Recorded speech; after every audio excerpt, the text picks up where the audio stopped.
Hello guys, good morning guys. Magandang umaga sa inyong lahat guys.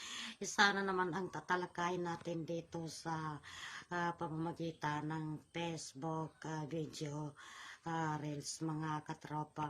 Ang mga hindi inaasahang pangyayari sa ating mga Facebook page guys.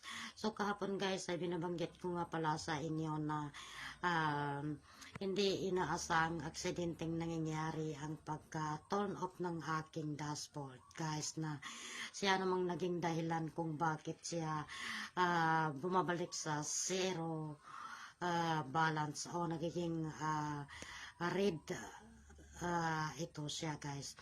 So ngayon guys ay sasabihin ko sa inyo kung ano ba talaga ang mga dahilan at mga pwedeng mangyayari sa ating mga Facebook o kay sa mga views, engage o kay mga followers natin guys, sa pamamagitan ng hindi inaasahang aksidente na mangyayari sa ating mga Facebook reels. So buti na lang guys na hindi pa ako na invitation sa monetize